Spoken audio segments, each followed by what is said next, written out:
నమస్తే welcome to four sites TV 1641లో ఓ వాణిజ్య నౌక 42,000 కోట్ల నిధితో బ్రిటన్ సముద్ర తీరానికి కొంత దూరంలో నీట మునిగింది. జల సమాధి అయిన ఆ నౌక జాడ కోసం ఆ తర్వాత ఎందరో ప్రయత్నించినా ఉపయోగం లేకుండా పోయింది. తాజాగా ఆధునిక టెక్నాలజీతో నావ జాడ కనిపెడతామంటూ ఓ కంపెనీ తాజాగా ముందుకొచ్చింది.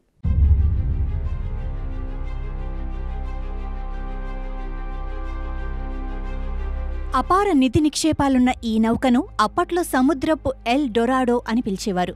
బ్రిటన్లోని కార్న్వాల్ తీరం సమీపంలో అది నీట మునిగింది. అందులో సుమారు 42,000 కోట్ల విలువైన వెండి, బంగారాలు దాగున్నాయి. ఇన్ని దశాబ్దాలుగా ఎందరో ఆ నౌక ఆచూకీ కోసం ప్రయత్నించినా విఫలమయ్యారు. తాజాగా మల్టీ బీమ్ సర్వీసెస్ అనే సంస్థ నిధి వేటకు రంగంలోకి దిగింది. సముద్రంలో కూలిపోయిన నౌక జాడను కనిపెట్టడంలో మల్టీ బీమ్ సర్వీసెస్ సంస్థకు మంచి అనుభవం ఉంది. ప్రస్తుతమున్న ఆధునిక టెక్నాలజీతో ఆ నిధి జాడ కనుక్కోవటం సాధ్యమని సంస్థ బలంగా విశ్వసిస్తోంది.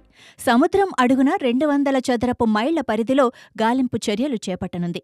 ఇందుకోసం అత్యాధునిక మానవరహిత వెసెల్స్, సోనార్ టెక్నాలజీ సాయంతో సముద్ర గర్భాన్ని జల్లెడపడుతుంది. ఈ ఏడాది మొత్తం గాలింపు చర్యలు ఉంటాయని సంస్థ చెప్పింది.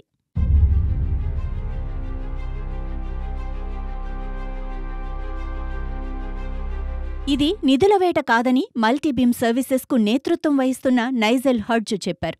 ఇది చారిత్రక సంపద అని, దానికున్న విలువ అపారమని అన్నాడు. ఆ నిధిని వారసత్వ సంపదగా భావిస్తామని, సముద్రంలోని అత్యంత ప్రమాదకర ప్రాంతంలో ఎల్ డొరాడో కూలిపోయిందని, కాబట్టి అక్కడ గాలింపు చర్యలు ఓ సవాలని అన్నారు. ఆ ప్రాంతంలో వేల కొద్దీ నౌకలు మునిగిపోయాయి. వాటి అవశేషాలన్నీ అక్కడే ఉన్నాయి. వాటిల్లోంచి ఎల్ డొరాడో ఎక్కడ ఉందో గుర్తించి వెలికి తీయాల్సి ఉంటుంది. ఇది సులభమైన పని అయ్యుంటే ఈ పాటికి దాన్ని ఎవరో ఒకరు వెలికితీసి ఉండేవారు అని అన్నారు. నావ కూలిన ప్రాంతం తమకు బాగా తెలుసునని, ఆధునిక టెక్నాలజీ కూడా అందుబాటులో ఉంది కాబట్టి విజయం తథ్యమని చెప్పారు.